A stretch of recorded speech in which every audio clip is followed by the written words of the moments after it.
This South Point 400 Underdog Fantasy Picks edition of the NASCAR Gambling Podcast here on the Sports Gambling Podcast Network is brought to you by Underdog Fantasy. Underdog has just added Pick'em Scorchers where you can win 100x.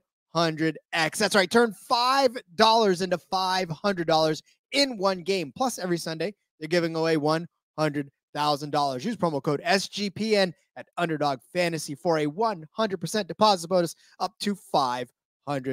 We're also brought to you by MANSCAPED. Get 20% off and free shipping with the code SGP at manscaped.com. That's 20% off with free shipping at manscaped.com. Use code SGP. Finally, we're brought to you by Hall of Fame Bets, the sports betting research platform for parlays, player props, and game lines. Download the Hall of Fame Bets app or visit hofbets.com and use code SGPN to get 50% off of your first month and start making smarter bets. Driver, start your engine!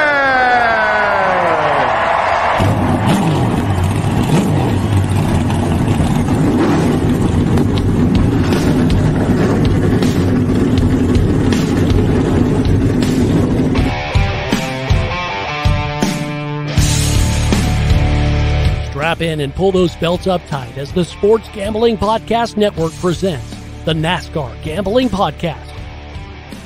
I'll wreck my mom to win a championship. I'll wreck your mom to win a championship. With all the news and the best bets for your NASCAR weekend. It refrains me from not beating the out of you right now because you ask me stupid questions. But since I'm on probation, I suppose that's improper to say as well. If you could talk about racing things, we could talk about racing things. Now, here are your hosts, Rod Villagomez and Cody Zeeb.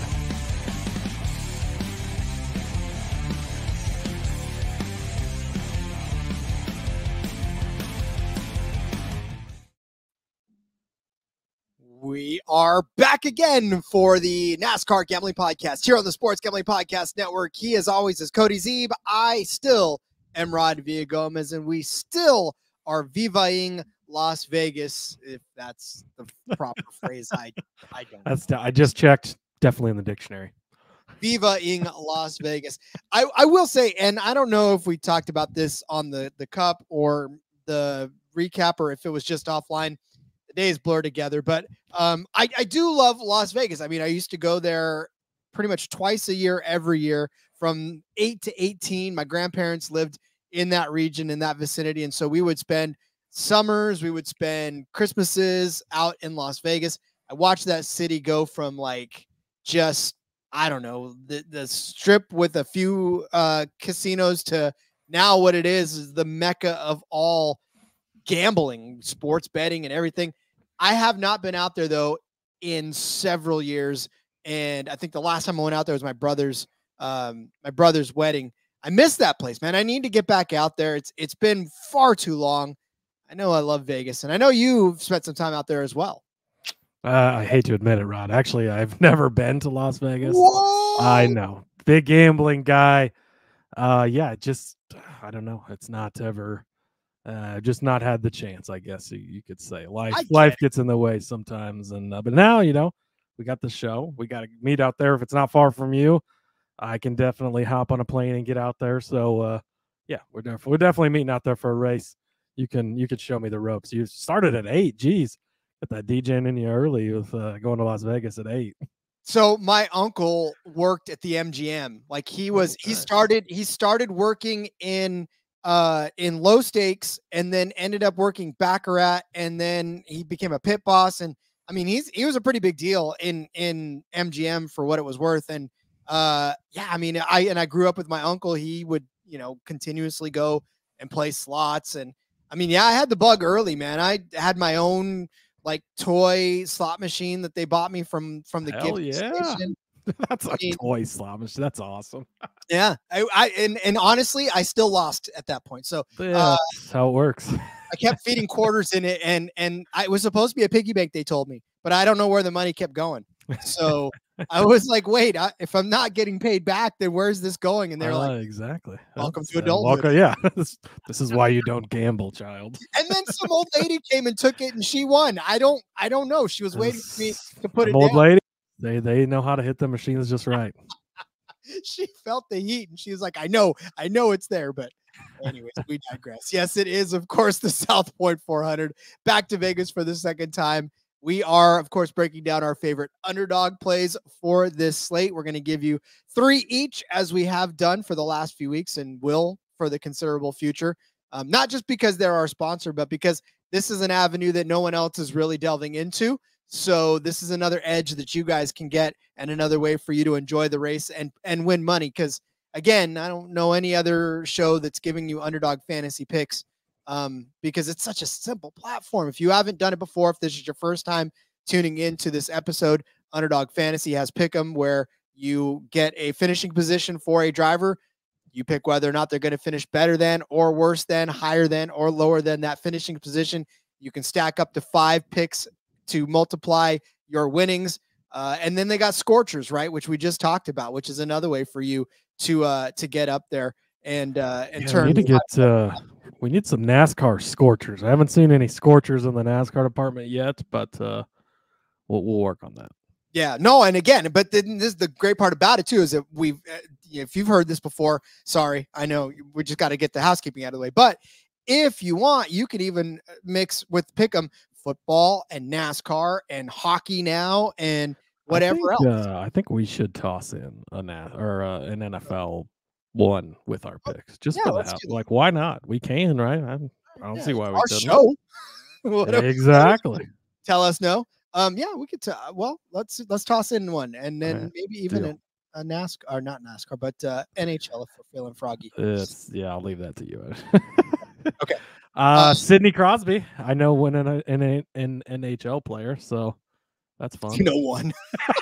Honestly, I don't know if I can name another one. Is there a Kane guy? Does he still play? Kane still does, I believe. Okay. I think he plays actually not for Las Vegas anymore. So I thought last I knew he played for the Blackhawks, I think. So yeah, he ended up playing for Vegas. So there we go. I got 2. Carrie Underwood's husband. I think he plays for somebody. So that's 3.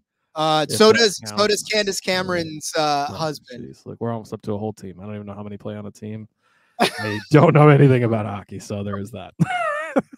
We digress for sure. I need to listen to the NHL Gambling Podcast a little more. I think it's the Hockey Gambling Podcast, but solid endorsement. Yeah, the Hockey Gambling Podcast for sure.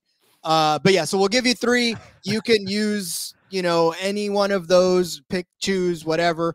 Build your own 5-time payout, like that Scorchers, man, 5 to 500. Just dig around. It's a great deal. But yeah, again, this is another fun way to get involved in NASCAR, in the fantasy space, because obviously you guys are playing fantasy over there for NASCAR fantasy. We get the DFS side of it. Now we have Underdog, where, they do not want us to equate it to prop betting, but if you are really unfamiliar with it, it is a parallel to prop betting, because you are getting a position, you are having to take one side or the other of it. And that's really where the similarities stop. Obviously this is not gambling. Underdog is available almost all over the place. So you can get it where maybe states you can't get gambling, California. So it's a great way to sort of scratch that itch and do it legally and have some fun with it. So that's our commercial on Underdog before we give you our official Underdog read later. Yeah, exactly. And again, not playing against a bunch of people. It's not like DFS pool. It's just you're playing against yourself. You hit. It's good as that. Got the insurance play right. So if you have 4 picks, you only get 3 of them right. If you play with the insurance, you can still win. So I think it's great. I think it's fantastic, which is why we continue to give you our favorite picks from them. So no real news to get to. Obviously, we kind of covered it all with the last few episodes. So I think there's nothing left to do, Cody, but to start giving out our favorite plays. Correct? All right, let's do it. I'm ready. Well, then let's do it. But first, let me officially tell you about Underdog Fantasy. It's got a way to play alongside of your favorite football teams or drive alongside your favorite drivers all season long. And just like we said, Underdog has introduced Scorchers. Go 5 for 5 in Pick'em Scorchers. You're going to get a spicy 100 times payout. And for a limited time, Underdog is extending your first deposit bonus up to $500. Can't even stress how awesome that is. Free money is good money. Not only that, $100,000 Sundays continue on Underdog Fantasy. 10 lucky players are going to wake up $10,000 richer. Woo.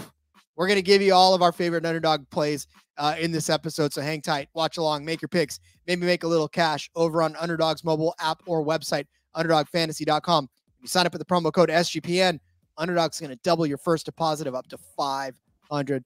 That's Underdog Fantasy promo code SGPN.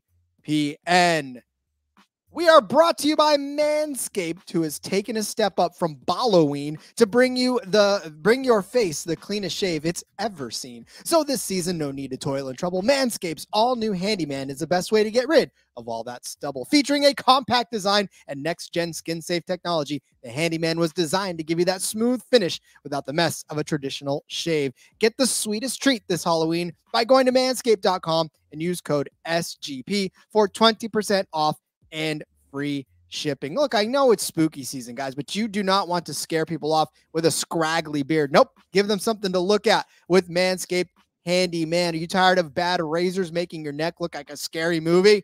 With the Handyman skin safe technology, it's going to reduce the nicks and cuts. You can finally feel confident when going out for that close shave. For my wolf men out there with a little more scruff, Manscaped's Beard Hedger Pro Kit has everything you need to tame your mane. Plus, the cordless trimmer has a rotary wheel, gives you 20 hair cutting lengths, all with one guard. So no more drawer full of extra add-ons collecting cobwebs. Look, right now, go to this site. Get 20% off and free shipping with the code SGP at manscaped.com. That's 20% off with free shipping at manscaped.com and use code SGP for a look as sweet as candy. Get yourself the Handyman from Manscaped. I always love when Manscaped is back. That's fun. One of the most fun ad reads there is, no doubt. It kind of is. It kind of is. I like that little rhyme that the rhyme that they got going on there for Halloween. This is it's fun. Now, granted, for me, I just like to get the clean shave, so it doesn't really matter. I like their close enough shave, but for you, my friend, beard trimmer it is, my friend. Beard trimmer it is. I love it. All right, Rod. Are we ready to get into some picks? I want to get into some Underdog Fantasy Picks. Cody, lead us off. Let's do it. All right, I am going to start with, oh boy, here we go, Rod. I've got it all screwed up there. Too many tabs open on your phone? Too many tabs open in one place. Bubba Wallace, finishing position of 10, Rod. Oh, man, I love it. Better than, obviously, if you've listened this week, the DFS show I talked about him, the betting show I talked about him. Love Bubba Wallace this weekend. Third place at Texas. He led 111 laps in that race. Kansas, again, he had a bad finish, but he was running second in stage one. Second place when that tire blew out. Likely would have had a result better than 10th place had the tire not blown. 7th place at Darlington. 4th at Charlotte. 4th at Kansas 1. 4th here at Texas not Texas. We're Las Vegas this time. 4th here at Las Vegas in the spring. And he's been good here in the past, even in the 43 car. In 2020, he had a 6th place finish here. Love. First of all, Toyotas this weekend. Big on Toyotas, big on 2311. And Bubba Wallace, better than 10th place. Love it. He is very, very, very, very, very, very, very, very, very good at intermediate tracks. And yeah, I think better than 10th. I would take this at a better number, or at a higher number than 10th. I would still do better than. So, or a lower number, I guess, would be whatever. I would take it no matter what. I love Bubba. And we talked about it too on the betting episode, as far as he now really is, or was it the DFS? One of those. But we talked about him in that, now it's over, right? I mean, the championship run is over. A season obviously is not over, but the championship run is over. I know that you gotta feel good when Michael Jordan is still going to endorse you heading into next year, right? I mean, you have to know that you have a spot, you're not losing it. So now the rest of this season becomes a teachable moment for Bubba Wallace and Booty Baker. It becomes Booty Barker. I keep saying Baker, Booty Barker, but it becomes a teachable moment for them, right? For being able to mold Bubba into what he should become later on in his career. So, and he's had a promising one so far, right? It's not as if this has been a bad career that they've got to try to coerce into something better. I think he's going to be on to bigger and better things, and it starts this week. And yeah, 9th place finish for him, I think, is well within his reach. So yeah, and we know how he looks after he's not in the playoffs, because he didn't make the playoffs last year, won that Kansas race. So it's not like they're packing it up and going home. He was strong after the not making the playoffs, had a good race. I think that he shows up and is in really, I mean, go back and listen to the betting episode. I think he's in contention to win this race on Sunday. I agree. Okay. Here's the thing.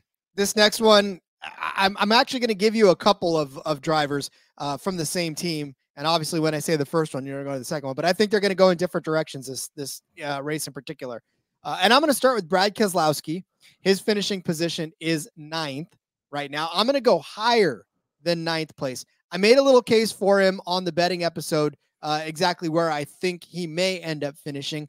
But my thing is, when is it going to be his turn, right? I mean, we've watched him and Chris Buescher kind of go at it back and forth over the last few races as far as who's been finishing better. Obviously, we know Buescher had the better end of it a few times, but Brad Keselowski's been right there almost every single time, and in some cases actually helping him to the win or to that better finish, right? So at this point, the slingshot, I mean, he's got to feel like Cal Otten, right? He's like, when is it going to be?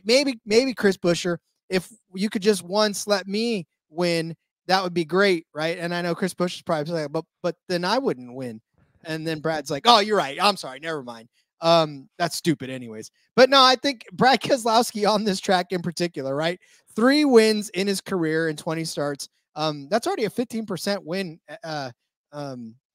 percentage, which is kind of not bad, actually. 15% of the time you step on the track, you win. 8 top 5s, 12 top 10s. He did have a pretty good stretch there of top 10 finishes between 2013. He had almost, 7 years of top 10 finishes. And they, come here twice. So that's a decent stretch of time between 2013 and 2020. He had a 3rd place finish. He won. 7th place. He won. 5th place, 6th place. He won. 2nd, 3rd, and 7th, right? A 13th place finish in the fall of 2020. So not really indicative of a win there, but 2nd place in 2021, 7th in 2021 in the fall. But he's led laps. More importantly, that's the thing. He's led laps around this 321 to be exact. So he's in the mix and he's in the front most of the races that he's in this particular race. In fact, he led 89 laps in 2017 on way to a 5th place finish after starting on the pole. So Brad Keselowski, traditionally good on this track, and all we're asking him to do is get inside of the top 10, and I mean inside the top 10. So we want a 9th place finish or better. So I think what we're going to hope for is for Brad Keselowski to get a top 6, maybe a top 5. And again, I made a case earlier in the week for him to even do better than that. So I think inside the top 9 is a good spot for Brad Keselowski this week. Yeah, I mean, again, what have you done for me lately on intermediates? 7th at Texas, 6th at Darlington, Kansas, he was 9th, 4th at Michigan. So he's had some pretty good, solid runs up there inside the top 10 at the intermediates. So I think it's a good one. Indeed. All right, Cody, we got time for one more each, or no, let's just do this. Let's take care of some housekeeping, and then we'll get back to our picks. But you're going to manscape right now, Rod? I'm going to manscape right now. So that's why I threw this up. Housekeeping. I did actually. I threw this up so you guys couldn't see what's going on behind the scenes. No, I'm going to tell you about Hall of Fame bets, which is, equally as good. Win bigger by betting smarter this NFL season with Hall of Fame bets, the sports betting analytics platform for parlays, player props, and game lines. You can research every NFL, NBA, MLB, and soccer bet with historical stats and data. Enter any parlay idea into Hall of Fame Bet's revolutionary parlay optimizer tool. You're going to get hit rates broken down by leg as well as an expected probability for the entire parlay. Sort all players by hit rates for any bet to learn which players are hot and which picks have value. Stop betting in the dark. Join over 30,000 users researching with Hall of Fame Bets to craft more intelligent, data-driven parlays.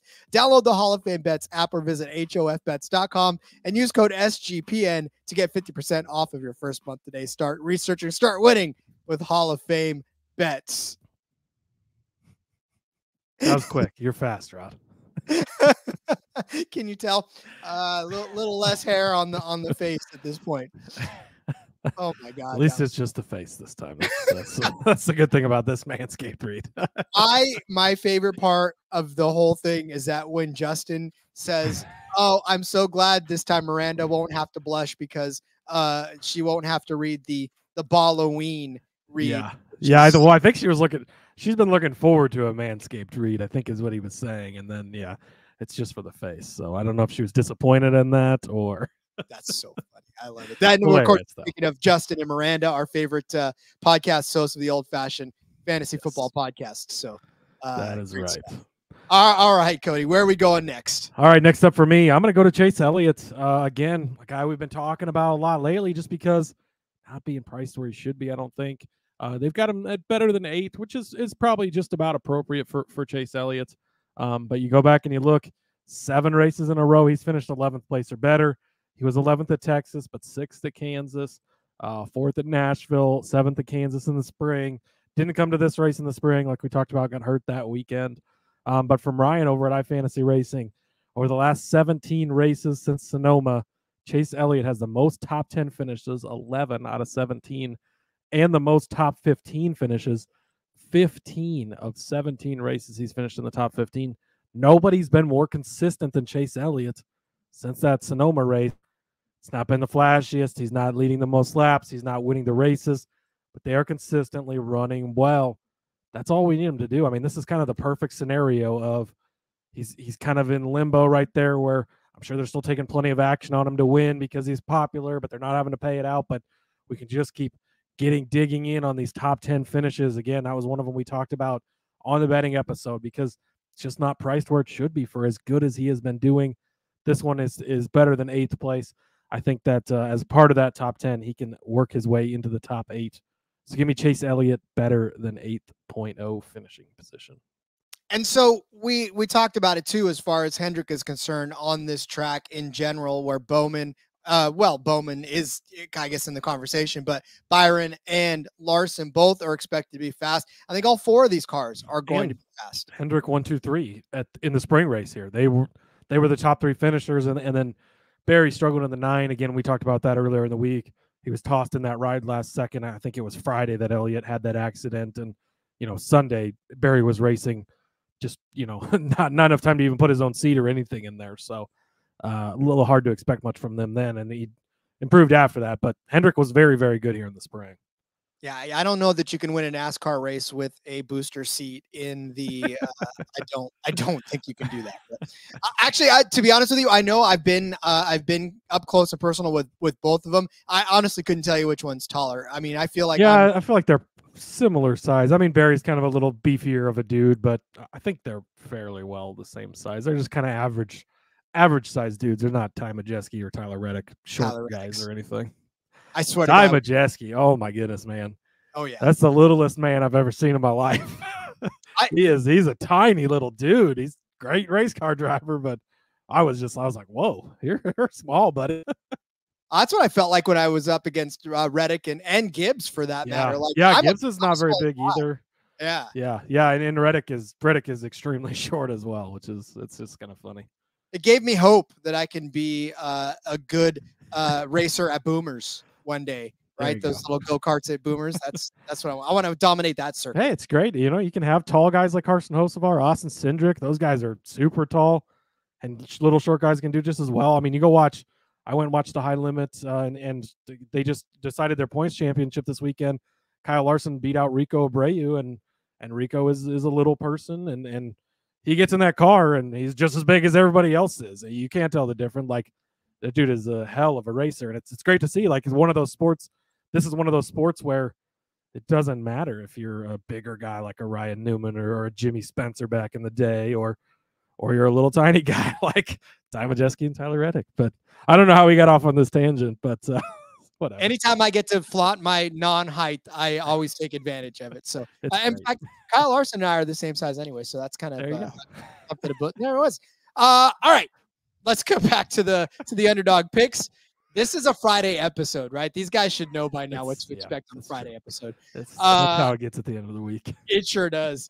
All right, so I'm going to take the other side of the RFK coin, and I'm going to talk about Chris Buescher, but I don't think Chris Buescher actually is going to score a top 10 finish in this race, honestly. And I know that's sacrilege considering that he's got 2 top 10 finishes within the last 4 races, but one was at Bristol, a 4th place, and then the other was at the Charlotte Road Course at 7th. Texas, he was 14th. Talladega doesn't necessarily count, but that was 19th. Kansas, he was 27th. Go back to, he won Michigan, right? Earlier. That was a good race for him there, but it's been lean since then. Like it ever since the third place at Darlington, it's just been a lot of swing and misses. And he's going to a track now that has not necessarily been the kindest to him. And I know that all season long, we've talked about the resurgence of RFK and that you can't necessarily count all of his old stats compared to what he's doing. And that was a valid argument while he was doing well. Now it seems like he's sort of fallen back to the wayside and sort of struggling a little bit more. That team as a whole kind of has fallen off a little bit over the last few weeks. And it's evident because we talk about it too. They're running around each other. They're not necessarily always right next to each other, but they're always within a couple of spots. And so if I still think that Brad Keselowski can get a top 8 finish, that means that even if Chris Buescher's around him, an 11th place finish or a 12th place finish is, I think, far enough in that gap to where it's going to fall out. And even a 10th place finish at this, because Buescher's line, like I said, or Buescher's number is set at 9. So a 10th place finish, even if he gets a top 10, it still falls outside of this. Look back at what he's done on this track in his career: a 21st in the spring, 15th before that, 18th, 25th, 14th, 9th, 4th, 14th. That's all in the 17 car. I mean, I'm not really even going to count what happened in the 37 or the 34, but let's just say all of those were 15th or worse as well. So not really impressive finishes for Chris Buescher on this track in particular. And like I said, the last couple of weeks, even at a track like Fort Worth, where he started in second, he didn't hang on to that. In fact, he finished 14th. So a top 10 for Buescher, let's go. But it's probably just going to be a 10th place finish because I don't think he'll finish 9th or better. I like it. I think that one of the keys on getting these underdogs picks and doing them right, like we like to go with the better side, right? Because it's a lot more fun. But I think you do. It's just like prop betting, right? It's better to bet the unders on things than it is to hit the overs. And so I think it is good to mix in some unders.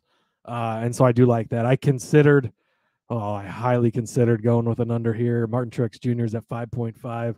I'll give that an honorable mention as a worse than finish, just because he hasn't shown it to me lately. But I know we had that discussion on the betting episode, but we'll see how it goes this week. But next up for me, Rod, you got it. James Dennis Allen Hamlin, better than 4.5. Come on, I'm all about Toyota this week. I'm all about 2311 this week. I'm all about Denny Hamlin this week. These Toyotas are just good on these tracks. Denny Hamlin is good on these tracks. And I read off his finishes on the betting episode. I think it was 5th, 7th, and 5th, or something very similar to that. His finishes in the round of 8 last season, not enough for him to make the final 4. They are going to come out swinging. They are going to win this race. Last time I checked, winning is better than 4.5, so I will take it. Denny's been good. 5th place at Texas, 2nd place at Kansas, but really he should have won that race, right? He led a ton of laps, was leading until a couple laps to go, and Reddick got him with the new tires. Led 177 laps at Darlington. The finish wasn't there because of the loose tire, and that's always the little bit of a concern with Denny, is sometimes the finishes aren't always the best. But 3rd place at Michigan, 1 at Pocono, 3rd place at Nashville, 1 Kansas in the spring. And some of those, Kansas in the spring, Pocono, those were late race, run them down. He finds his way there at the end a lot of the time. So give me Denny Hamlin to finish better than 4.5. You know that now, he's continuing to charge forward. He's going to have to get good finishes. Like you said, in the playoffs, nothing is given to you. Nothing is handed to you. You have to go out and you have to earn it. And this may be the closest he gets again to another championship, right? He may not get this close again. So you got to see. He's winning it this year. It's going to start. He's going to win this weekend. That's going to lock him in early. They're going to get that car nice and fine tuned up. Denny Hamlin, your 2023 champion. He gets the monkey off the back. It all starts this weekend in Las Vegas. Boy, and then can you imagine after that? Because now, with 2311, he's set. You win that championship, you could start thinking about when it's time to hang it up. Do I have 1? Do I have 2 more seasons left? Like, that's an off season that you want.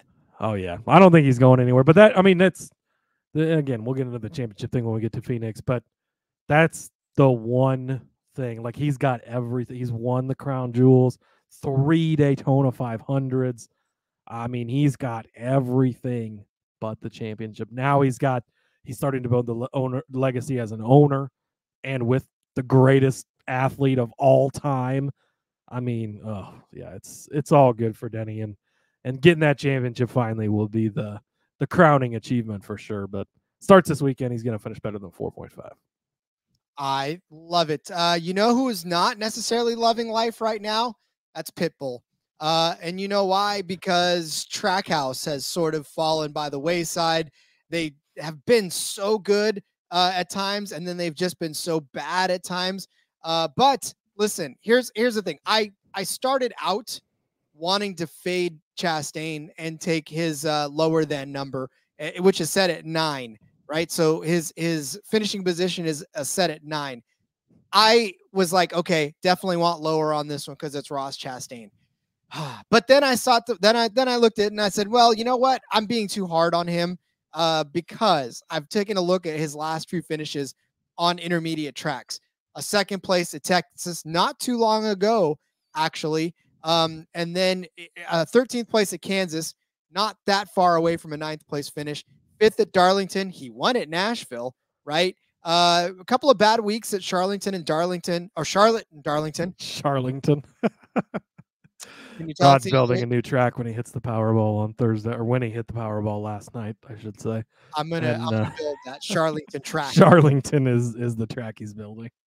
Couple of bad days at Charlotte and Darlington, 22nd and 29th finish, but 5th at Kansas earlier in the year.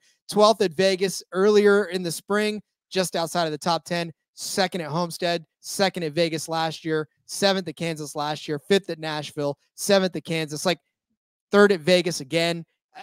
The thing about Ross Chastain is that he's had really good finishes here in the last 3 races, 3rd and 2nd, and then 12 just outside of the top 10. So how has it been outside of that? Well, 10th place at the Roval last week, but I don't even think that was a 10th place car. Crashed out at Talladega, 23rd at Bristol, 17th at Daytona, 18th at Watkins Glen, 17th at Indy GP.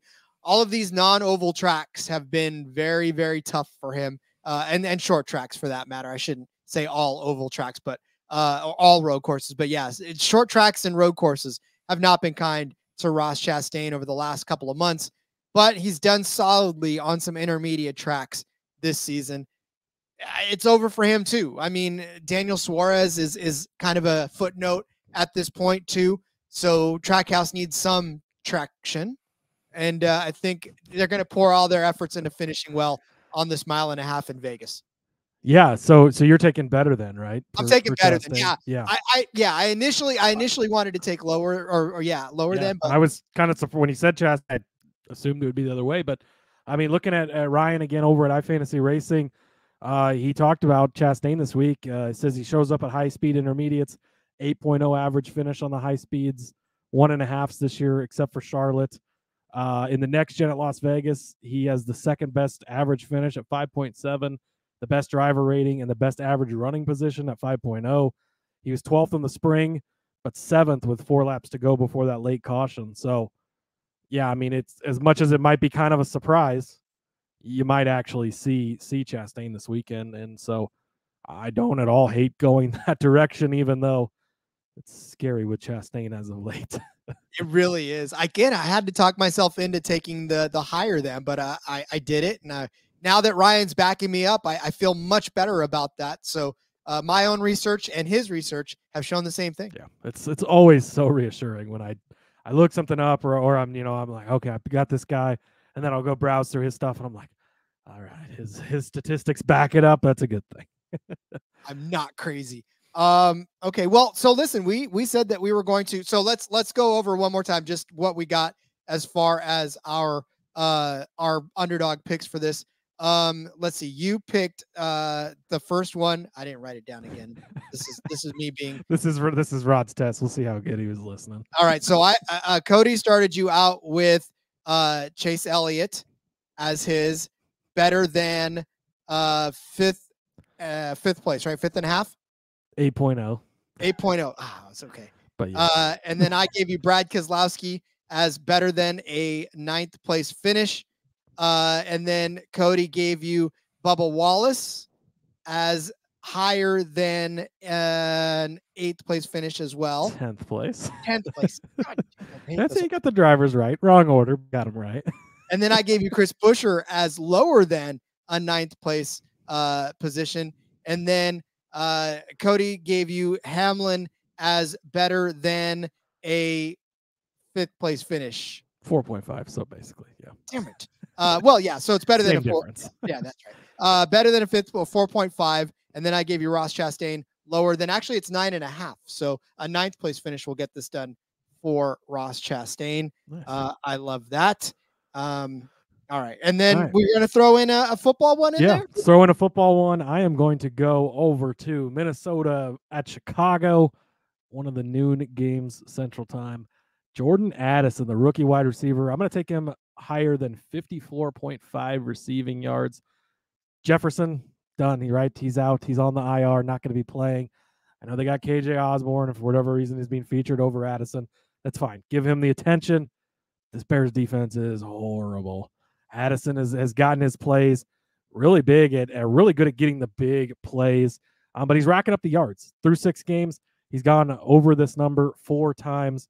He had 64 last week against the Chiefs. Didn't have any catches against Carolina, which was kind of whatever. I don't really know what happened in that game. But before that, 82 against the Chargers, 72 against the Eagles, 61 against the Tampa Bay Buccaneers. I think they're going to work him in more with the absence of Justin Jefferson. I think the number's not really been corrected for that at only 54.5. So Jordan Addison over 54.5 receiving yards. That's my NFL play that I'm going to toss in with our racing picks here. I, for the love of all things holy, hope you are right, because I have Addison. But I also saw that my little alert said that his it would change from healthy to questionable. So him and half the league. I know, yeah, but I always get a little tinge of like, when that happens, because or when you think Aaron Jones is going to play for you on Monday night, and then right before the game he gets ruled out, and you're completely fucked with no other options. I would hate if that happened to me last week in multiple leagues. Oh, God damn it. But anyway, sorry. Which I think it kind of did. Oh, sorry. Did I make that obvious? Yeah, I think quite possibly you did. All right. I am going to go to one that I don't necessarily think is as obvious as it would be, and that's Derrick Henry. His rushing yards. I looked at this one.